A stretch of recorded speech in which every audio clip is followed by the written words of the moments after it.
The Amy Grant is on the line with us. Amy, how are you? I'm doing well. Good. You starting the big book tour today? I am. Yeah, Yes, so I have been on. My ears have melted down the side of my head. I bet. The book is called Mosaic, Amy Grant, Pieces of My Life So Far, which is very similar to mine. It would be Mosaic, My Life in Pieces So Far, but it's pretty darn close. But you go into all sorts of good stuff in here, and it really is. You got lyrics and all sorts of fun stuff in here. But tell us about it. It's about your life so far.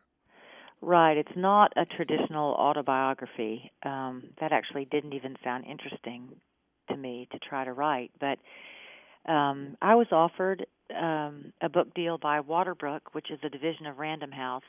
And actually, the man who coerced me into this deal, Dudley Delphs, was one of the chief editors there. And he pursued me for about 3 years. And he kept saying, I feel like that you would really enjoy writing outside the confines of a song. And I kept thinking, there is no way I'm going to write a book. Who has time? Anyway, and then he flew to Nashville to do a writing exercise with me. Mm-hmm. And I really enjoyed it. And he said, all I want you to do is write down things that matter to you. And by the time the whole process was over with, I told him, Dudley, I don't care if this sells one copy. This has been the richest experience of my life, and I think everybody should write a book. It's therapeutic, isn't it? It is therapeutic, yes. I mean, you get all these things out, because I write newspaper columns and things like this too. And Yes. and when you write this stuff down, it really does. It starts to make better sense to you. It's like without having to go to a shrink. You get it all out. Right. Or do both, as in my case. So.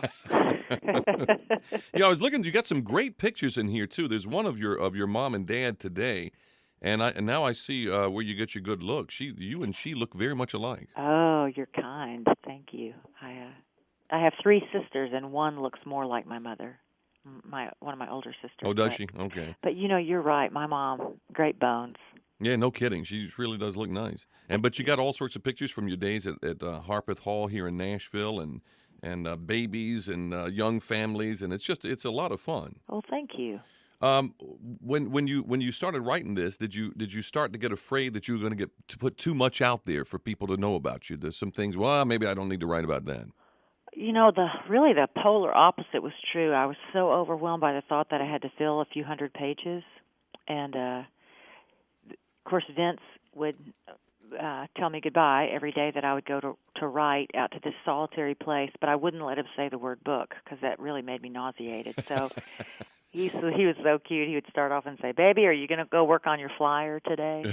Look, it's like eating an elephant, though, isn't it? You take it one bite at a time. Yes, and so we went from the flyer to the pamphlet to the booklet to the book. But really, the process that I went through on the 25-minute drive to my writing spot, I would just try to think about some memory that I felt like I could say in a succinct way that had an impact on my life. And to me, it's the same as songwriting. If you're trying to write a song that's going to be compelling to somebody else, if you're not moved by it, you're dead in the water before you start. That's right. And so I would try to think of a memory that for some reason kept coming back to me, or that I had told or written a song about. And I thought, if it had an effect on me, then possibly it would affect someone else. Well, do you find this more therapeutic to write a book or more therapeutic to write a song? Totally different. They're both therapeutic. But this is long form. You get a chance to express yourself more, right? Right, which is a little bit. It was more physically draining to write the book because there are just so many more words, and also with a song you can always default to, well, there were only 9 syllables in the third line, so I was Right. trying to say this thought. If I didn't quite make it, well, it was the best I could do within those parameters. But with a book, it's like, well, figure out what you want to say and then say it. You have no excuses. And you don't have to make it rhyme. No rhyming. I see. There you go. It is a lot easier. There you go. We're talking with Amy Grant. The book is called Mosaic, Pieces of My Life So Far. You sort of have you have different, as we all do, different phases of your life. When you were trying to get into music, you grew up in Nashville, so you're trying to get into the music business. Did you think that living in Nashville made it easier or harder to actually break into the music business? Being from here. I think it made it easier because even when I wasn't trying to, I was around people who were involved in the music business. Right. My older sisters had dates with guys that worked in studios, and so definitely easier. But I think it was a totally different musical landscape in the mid-'70s than it is now. I don't think there's any easy place to break into music now, and I do think it was easier then. But you started out in the contemporary Christian mode. I I guess did. Unguarded was your first one that was not Christian, right?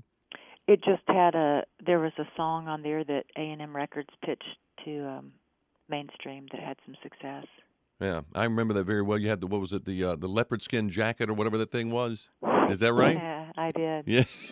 Did they try to change you? They tried, hey, Amy, you got to be hipper, or Amy, you got to do this, or did you just do what you were doing, but just do different songs? I think that there was kind of an innocent age in contemporary Christian music when I came along. Nobody expected big results. The record companies were not conglomerates the way they are now. Right. And I think that I just, that jacket it was a gift that I got in the mail from a musician friend of mine, his wife, who owned a store in Memphis called Chelsea. Mm-hmm. Anybody that knows me knows that really I should have geranimals in my closet because I am a zero when it comes to putting clothes together.